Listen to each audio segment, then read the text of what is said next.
Happy St. Patrick's Day, folks, and welcome to episode 381 of #AskGSM here today for Wednesday, March 17th, 2021. I am Graham GSM Matthews. Hope you guys are doing well. If you want to send in a question to the show, you can do so by tweeting me on the Twitter machine at WrestleRant with the #AskGSM. Find me on Facebook as well, facebook.com/Graham.Jason.Matthews.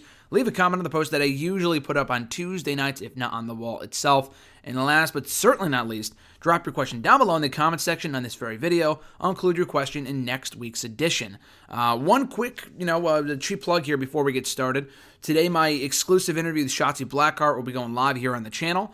Not for a little while. It might be up soon after this. It might be up a while before this. I'm not sure yet, but that's going up live here today. You can check out the article version of that interview up on Daily DDT at some point today.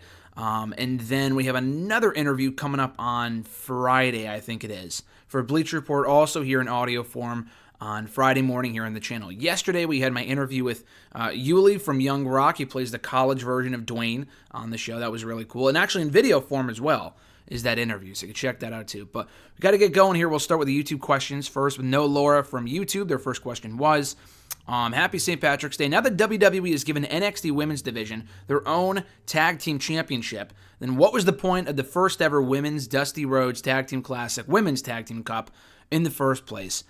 I feel like if they knew about having or introducing their own set of NXT Women's Tag Team titles a month or two ago, then they would have had that cup before the first ever NXT Women's Tag Team titles. In retrospect, it should have been. It really should have been, as opposed to getting a shot for the WWE Women's Tag Team titles, which I don't think they confirmed until the Wednesday before TakeOver. So it's not even like, back in January when they announced the Women's Cup, that they knew they would be doing it for the tag team titles. I mean, we all kind of assumed that because the men's one was for the NXT tag team title shot. But still, I mean, I think it would have been nice had they announced that earlier than they did. But, they could have pulled the Cruiserweight Classic and just announced at the last minute, like, hey, this is for the NXT Women's Championship, the NXT Women's Tag Team titles. And they kind of did something similar last week anyway, when they had, Shotzi and Ember beat Dakota and Raquel literally within an hour of them being crowned the first ever champion. So I really don't think it would have made much of a difference. No second question here. Do you think Shawn Michaels would have won the 2010 Royal Rumble if Edge didn't return for his from his ACL injury? I don't think so. I know Shawn was a fan favorite to win the Rumble. Honestly, it probably would have been Triple H. Batista or Triple H would have made more sense just because Shawn and Taker were always going to have the WrestleMania match. I think at one point it was pitched for being for a World Heavyweight Championship because Undertaker at the time, remember, was the World Heavyweight Champion. That match did not need a championship. So, Taker took time off after Mania anyway. Could you have had Jack Swagger win Money in the Bank still and cash in on Taker? I mean, I guess it would have been lame. I don't know. I feel like that match never really needed the championship. It was always about streak and career. The championship wasn't really necessary in that case. So, no, I don't think Shawn would have won. I think he would have come close still. Batista ended up winning the WWE Championship before WrestleMania, so I don't think he would have won either. Triple H, I think, was the odds-on favorite, I'm pretty sure, going into that show, because he ended up going on to WrestleMania to face Sheamus anyway, so they probably would have just done Sheamus and Triple H for the WWE Championship and just made John Cena and Batista a non-title match. So, yeah, that's probably what they would have done. I think Triple H would have won it instead of Shawn had Edge not return that night. Connor from YouTube as well, his first question was, how much of the criticism people directed at AEW do you think is self-inflicted from the company, building up impossible-to-meet expectations and or overhyping things? That happened with the Christian Cage announcement. I feel like they don't do that often. Tony Khan is a wrestling fan like the rest of us. You would think that he would know better than to overhype something that likely will not deliver unless your name is CM Punk or Brock Lesnar or someone of that ilk. You know what I mean? So I would hope they don't do that again in the future. It was very TNA-esque. We talked about the AEW TNA comparisons last week and how some parts of Revolution kind of mirrored TNA throughout the 2000s, early 2010s. I don't think they're going down that road. I think AEW is a great product overall. But yeah, I think some of the stuff is self-inflicted. They usually don't do a lot of overhyping things. Like the Sting debut I thought was perfect. We talked a couple of weeks ago with Brandon's question about how AEW lacks certain, lacks certain surprises and major must-see moments and stuff like that. when you just announce Paul White signing on Twitter, it doesn't exactly make Dynamite feel must-see. You know what I mean? Or have Christian Cage come out when you were hyping, this Hall of Fame-worthy talent. So I would rather people just show up randomly, like we saw with Sting on that episode of Dynamite 3.5 months ago. So, I would hope they would do more of that stuff, and as opposed to just overhyping things that probably won't deliver. And then speaking of Sting, actually, their second question had to do with Sting. Why does AEW keep advertising Sting, and never letting him say anything meaningful before he gets interrupted basically every single week? So, yeah, they do. They have a tendency to do that a lot. And one thing I do like about AEW is that they promote things in advance.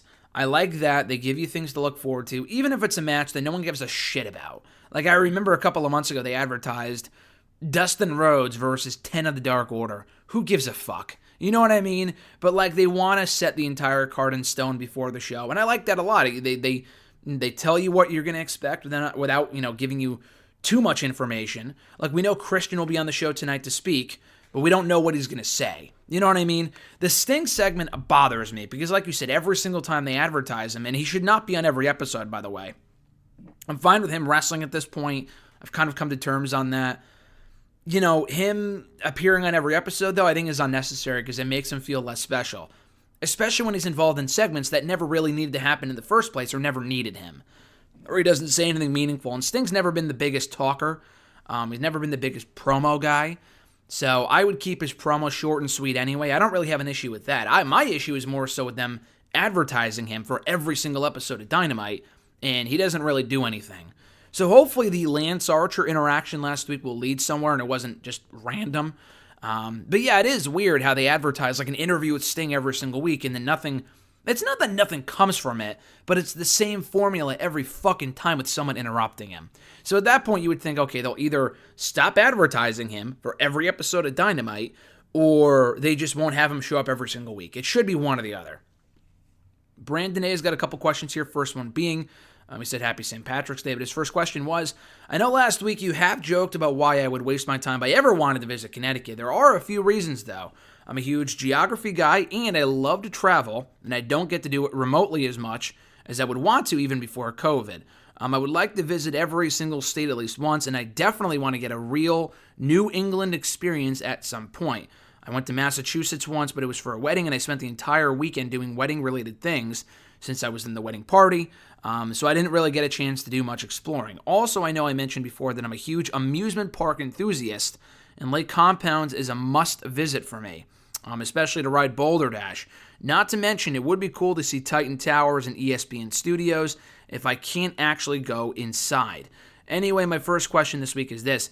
The three places I've heard really bad things about are Hartford, Bridgeport, and Waterbury. In your opinion, how sketch are these places really? And do the locals agree with their notorious reputations, or are their notorious reputations accurate?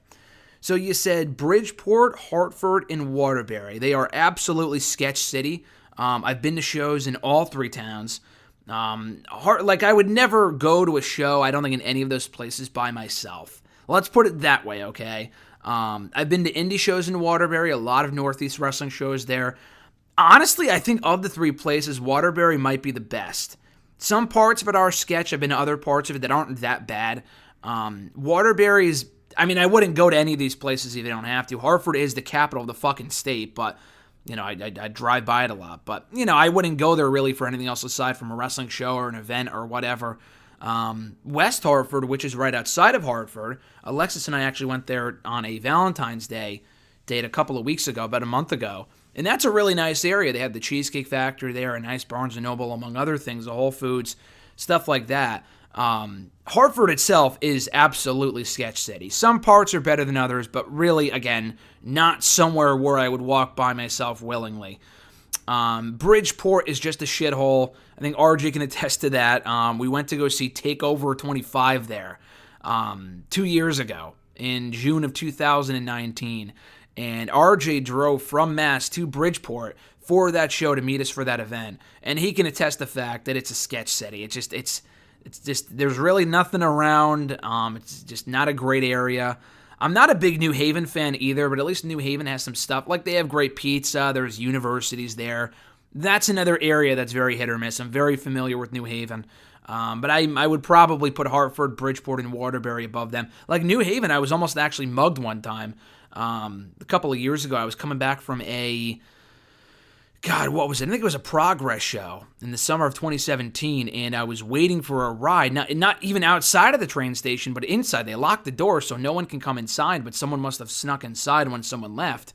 But I was waiting, and it was like, again, 3 fucking o'clock in the morning. I mean, I got back really, really late, like the last possible train, and this guy was asking for my phone, and I don't know if I told this story here before on hashtag. Long story short, I mean, it ended up being fine.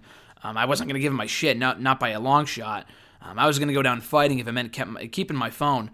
But, yeah, that's not a great area either in Connecticut. There are a lot of nice parts of Connecticut. Stanford's a really nice area. Some of the smaller towns. Like I said, West Hartford. Places like that. But the places that you mentioned, yeah, I wouldn't go exploring there if you don't have to. His second question, if the Death Triangle will beat the Young Bucks, or if they beat the Young Bucks, do you think they will utilize the Freebird rule? Or do you think Pac and Phoenix will hold down the tag team while Penta remains a singles guy to do a real program with Cody as opposed to a one-off? Yeah, no, I think it would be more of like a standard tag team rule with Pac and Phoenix. I don't think they would do the Freebird rule with Penta. The Penta push could be a one-off. It could be just a one-off for tonight where Cody beats Penta and that's it, or it could be leading to something more. I had seen someone suggest a week ago that maybe, Tia Trinidad is the former Zelina Vega in WWE. Maybe she debuts as the new mouthpiece for Penta in AEW, which honestly, I don't hate that idea. That's not a bad idea. And they could work really, really well together.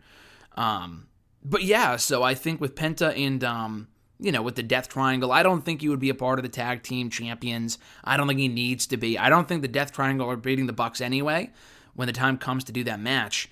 But yeah, no, I don't think they would do the, Freebird rule. I mean, I think Penta can kind of go off and do his own thing while still being associated with those guys, but I would keep the belts exclusively on Pac and Phoenix if it came down to it. I don't think they're going to be defending those championships.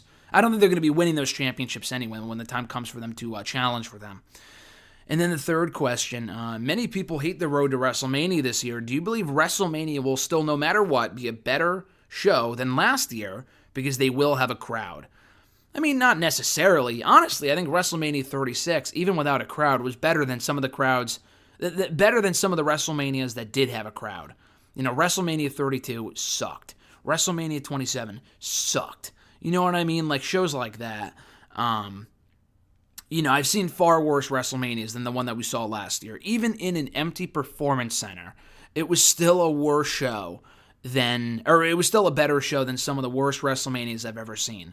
So, no, I don't think it's going to be necessarily better just because they'll have crowd, fans there, an actual audience. We'll see. I mean, it could still be a shitfest, but if I had to take a guess, it probably will be better than last year because I think the last year, a lot of things changed up at the last minute. WWE has had time this road to WrestleMania to get things in order, know what they're going to do, and they're still not setting any of the matches in stone. Having Fastlane so close to WrestleMania is part of that, and also not really knowing what they want to do on the Raw side of things is another part of that. And injuries, I know, are a factor as well, but there's still no excuse. So, no, I don't think it's going to necessarily be better than last year just because there's going to be fans there. Maybe. I guess we'll see. But, I expect it to be a good show. I do like the 2-night format. It makes it way easier to fucking watch than the 1-night, 7-hour WrestleMania. I've been to 2 of those, and it's just a long night. So we'll see how it pans out. But I'm expecting a decent show. Back to Noelle from YouTube, but she sent in a question through... They sent in a question through Facebook as well. It was kind of relating to the NXT thing. Do you think NXT was a good idea, or do you think it was a good idea for NXT to introduce their own set of NXT women's tag team titles? Like I said, I've said this before, but no. I think NXT's women's division is stacked, but I don't think there's a need for women's tag team titles. I really don't. We already have the WWE women's tag team titles. They already said that they could be defended on any of the shows. I hope this is building to a unification match, but then if it is, why would you do the set of NXT women's tag team titles anyway?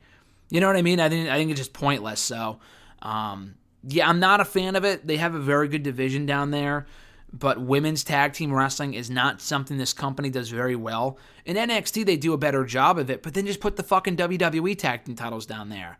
You know what I mean? Like, I think that would just make more sense. So I'm not a big fan of the idea. Maybe they can change my mind on it, but so far I'm not sold. And then their second question I can kind of answer. They said, what would be your top 5 pay-per-view opening matches from the early 2000s? Not many come to mind, even though I'm sure there's a bunch. But like the first 2 that immediately come to mind that I can think of. And again, there's probably many, many, many, many more that I'm not thinking of right now. But the 2 that I am thinking of, actually 3. Kurt Angle and Rey Mysterio might be one of the greatest pay-per-view opening matches of all time in any company, of any decade, of any company, or, time period, pay-per-view, whatever. Kurt Angle and Rey Mysterio was an amazing match from SummerSlam 2002. So that would be 1. 2, this is in no particular order, but from 2002 as well, Survivor Series, not one of the greatest pay-per-view opening matches I've ever seen, but it was so much fun.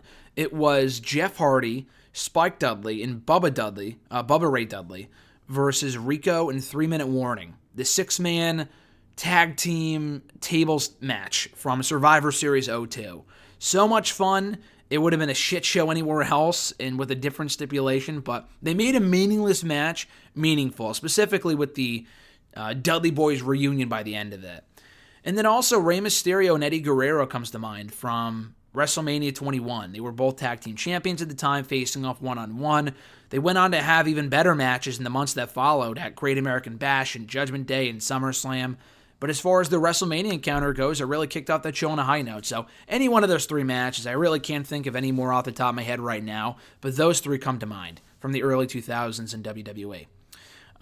From Twitter, at E13A, their first question was, what's happening this Sunday at WWE Fastlane? Not exactly sure. I expect Roman to retain the Universal Championship. I know that. I could see Apollo Crews winning the Intercontinental Championship. Don't know if he will. If I had to put money on it, it's hard to say. I'll say that Crews wins the championship because I could see them giving the belt right back to Big E at WrestleMania. So I'm going to say Crews wins on Sunday. As far as the other matches, Orton and Alexa Bliss, I don't know what they're going for there. I'm not 100% sure. I don't know. Honestly, I don't really know, so we'll see. But I'm interested. If nothing else, I'm slightly intrigued. The storyline has already run its course, and they're kind of dragging it out. They're kind of dragging it out at this point, but I'm not exactly sure what they'll do. Drew and Sheamus. Drew wins, I would assume. Even though he's already beaten Sheamus twice already, he'll beat him a 3rd time on Sunday. Shane and Braun, who gives a fuck? Who cares? I think Sean will probably, or Sean, did I say Sean? I mean Shane. Shane will, escape with probably a win in his back pocket, maybe with the help of someone else that would face Braun at WrestleMania. Whether it be Sheamus or someone else, I could totally see that happening.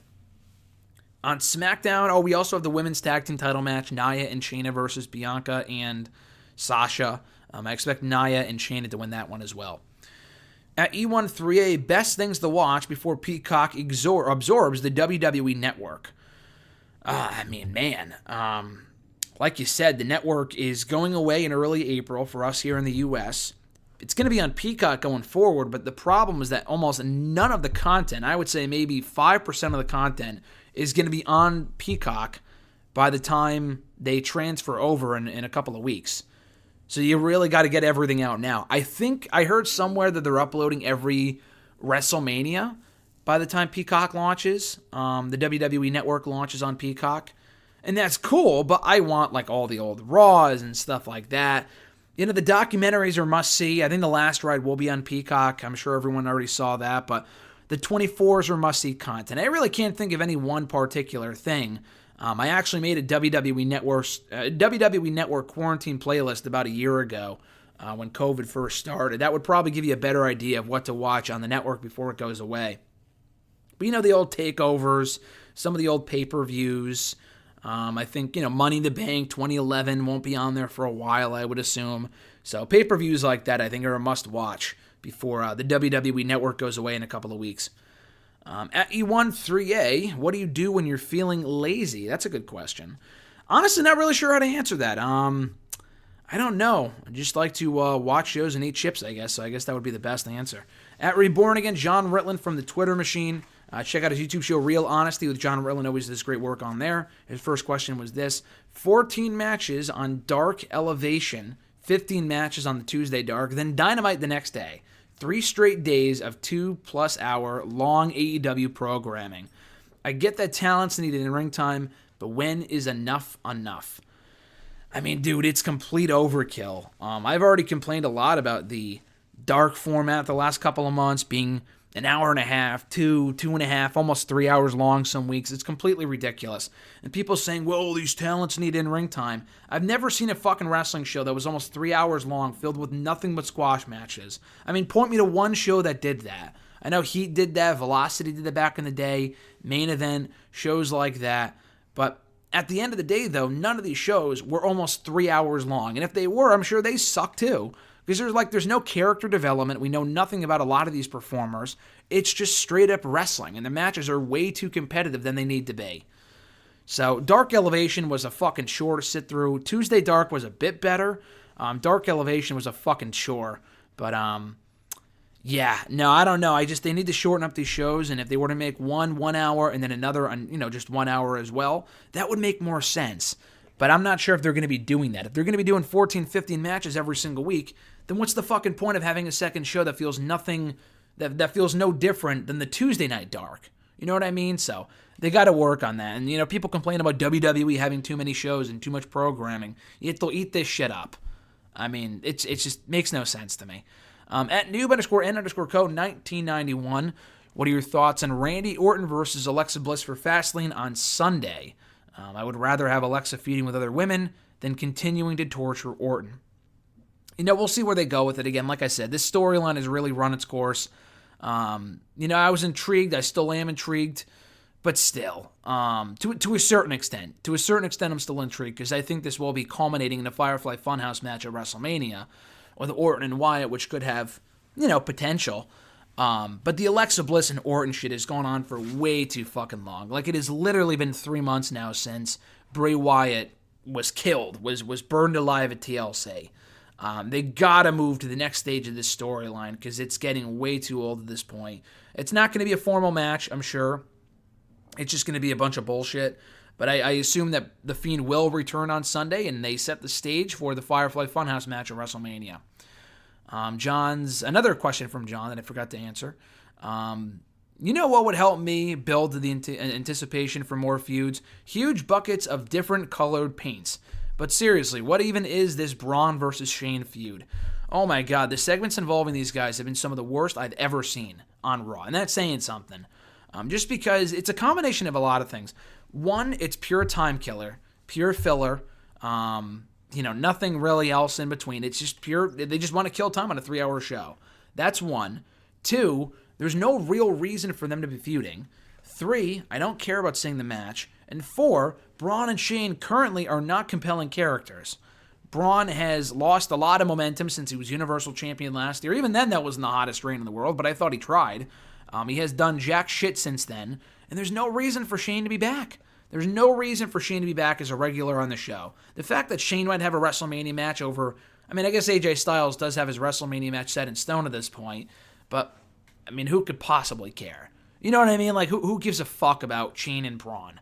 Shane's in a bigger high-profile match of Mania over AJ, who's competing for the Raw Tag Team titles in a division that means nothing. So, that's the problem. But, this feud sucks. The build-up on Monday sucked. The 2 segments last week sucked. The sooner we can end this shit, the better. Back to Noob's questions. Do you think that the build-up for Sasha and Bianca at WrestleMania has been a total bust? If I was Bianca, I would have challenged Asuka for the Raw Women's Championship. It would have been interesting. No, Sasha and Bianca is the money match to do. Asuka's not even on the show most weeks. She was on Raw this week. She got hurt a couple of weeks ago. The Raw Women's division is even more disarray than the SmackDown one. Sasha and Bianca has potential to be a great feud. The problem is that they're focusing way too often on the fucking tag team titles. Who cares about Sasha and Bianca being tag team champions? The worst part about this is that they already went for the tag team titles a month ago at Elimination Chamber. And I feel like the company already forgot about that. And they lost then too. We know they're going to lose on Sunday. There's no reason for them to win. It's just a complete waste of time. I would have rather them seen, honestly, Carmella and Bianca. They're building up the whole Reginald shit. Why not do Bianca and Carmella? That's a fresh match. We haven't seen Carmella in like a month. And I thought she was doing really good work throughout the, Sasha Banks feud. Or you could do Bianca and Bayley again, the rubber match. Bayley hasn't been on TV in a week or two. That would have made more sense. I don't know what they're doing with Sasha and Bianca right now, but I can tell you this, it sucks. It sucks. They got some one-liners in that I thought were good on Monday, or on Friday last week on SmackDown, that I thought were good during the Kevin Owens show. But other than that, the feud has been very underwhelming, not to the fault of the performers, but rather WWE putting them in a position to feud over a pointless pair of tag team titles. That's the issue. At Iwagu91, their first question was this. Do you see Candice LeRae becoming NXT Women's Champion? I don't want to say no, because it depends how long she's there. If she's a lifer in NXT, a lot like Johnny Gargano, then she probably will at some point. I mean, if you're there for long enough, you're bound to win the championship at some point. I guess you can't really say that for a person like Velveteen Dream, but he's problematic, so that's a little different. With Candice, though, they have a great division. She's come close before. She's gone for the championship against Shayna. She's gone for the championship against Io a couple of times. I think at some point she could. She probably isn't beating Io for that championship. But, I could totally see them giving her a run down the road, especially with how entertaining the way has been the last couple of months. So, yeah, I would say not right now, maybe down the road. I wouldn't bank on it just because I feel like if they were going to give her a title run, it would have happened already. She's already been there for 3 years. But, never say never. His second question, considering that Moose is a heel like Kenny Omega, did it not surprise you that the babyface Rich Swann prevailed against the former champion at Sacrifice to take on the ladder next month? Oh, okay, I see what you were saying. That Rich Swann beat Moose to take on Kenny Omega last week. Okay. No, that didn't surprise me. It didn't surprise me at all. They had Omega pin Swann in the six-man tag team match at Hard to Kill, not Moose, not even Chris Sabin. So you knew at that point they were building to Swann and Omega. What I do think they could do, though, which other people have suggested, and I like this idea, Moose goes around calling himself Mr. Impact Wrestling. Okay, so you have Omega, obviously, beat Swann for the Impact title. Moose is then the one, maybe not immediately after, but maybe around Bound for Glory time or before then, Moose is the one to take that title off of Kenny Omega. Not turning him face, essentially. Maybe. I don't think so. I think Moose is a great heel. But I think Moose would be a perfect person to take that belt back from Kenny Omega. You could put the belt back on Swann, but I would prefer Moose. Just because he's been ready for that spot for a long time now. So, it didn't surprise me that Swann beat Moose, but I think where they're going with this is leading to Moose becoming champion after beating Omega, probably down the road. Their third question, do you think that Ricochet should be sent back to NXT? I don't know if it's really being sent back to NXT as much as it is him wanting to go back to NXT. You know what I mean? I don't think they would be like, oh, you're not ready for the main roster. Go back to NXT, blah, blah, blah.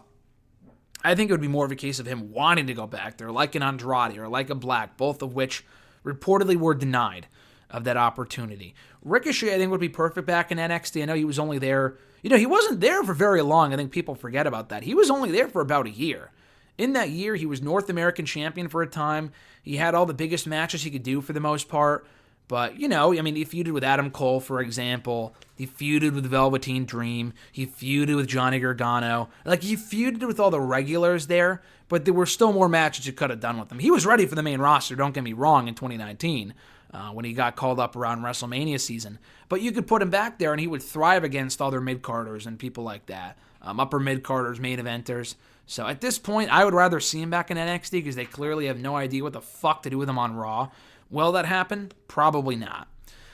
Next question comes from @Scarlet1 from Twitter. Thoughts on Apollo Crews' new character? I think it's great. The only issue with it is the accent. Not saying, I don't think that's his actual accent. I'm sure the family heritage thing is legit, which is awesome.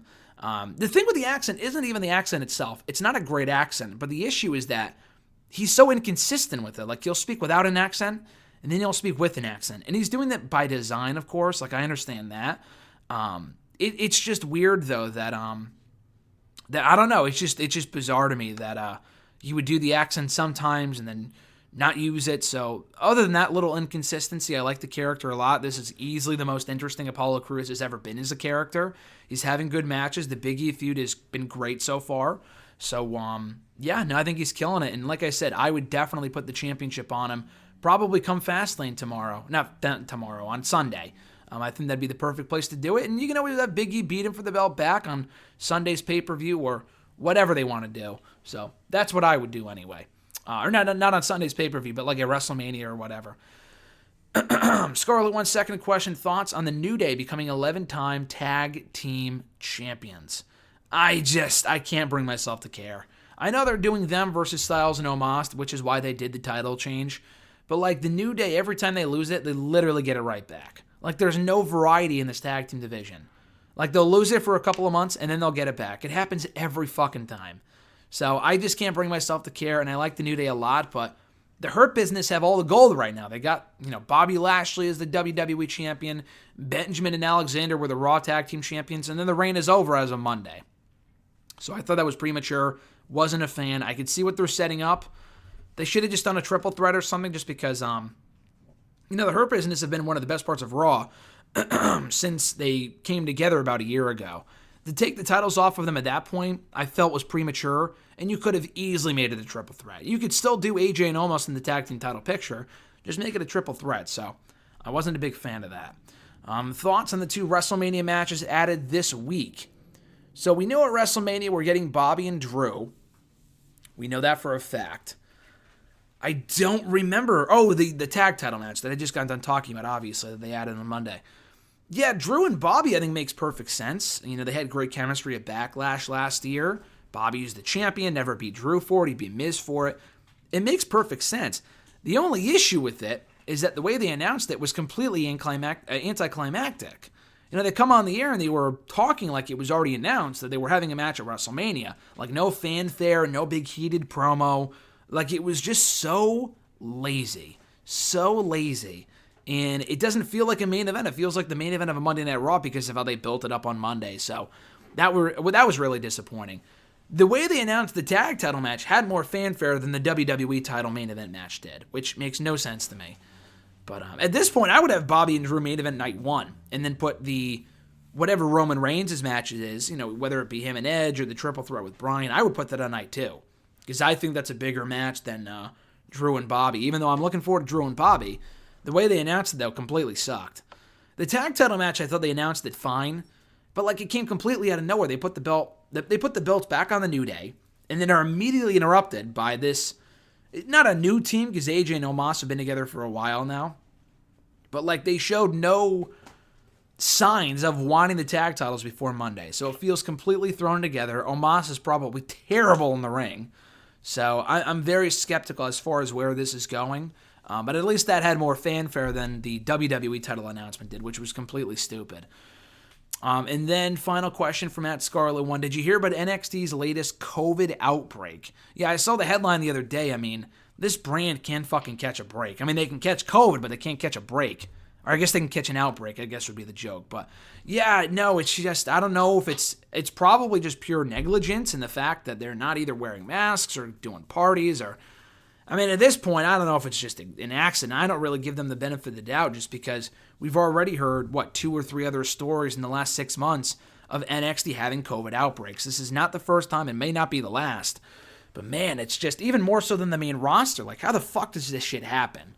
You know what I mean? It's just ridiculous. So, I know all these people live in Florida and they're probably still hanging out, but, even a year removed from this whole thing starting, people are still being stupid, which just is mind-blowing to me. So, yeah, apparently the positive tests were significant and that it's going to switch up the card for tonight's show.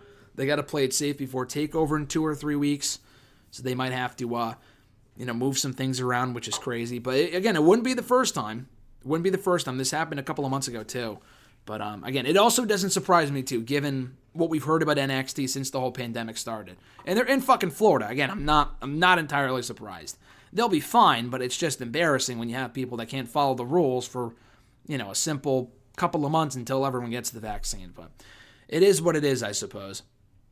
That's going to do it, guys, for episode 381 of #AskGSM here today, the St. Patrick's Day episode. Hope you guys enjoyed it. But you can be sure to like the video, drop a comment, share the video, and subscribe to the channel for more daily content, including hitting that bell button to be notified every time a new video goes up, whether it be the Young Rock interview yesterday, Shotzi Blackheart today. We have another interview on Friday and more to come as well. So be sure to subscribe. Help me continue to move past 5,000 subscribers. I appreciate the support.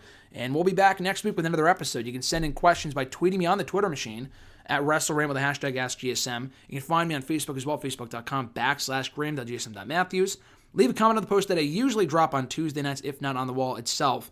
And last but certainly not least, drop your question down below in the comment section on this very video. I'll include your question in next week's edition. Have a great one, guys. Enjoy the rest of your week. Enjoy your St. Patrick's Day tonight as well. I'm Graham GSM Matthews, and I'll catch your ass down the road.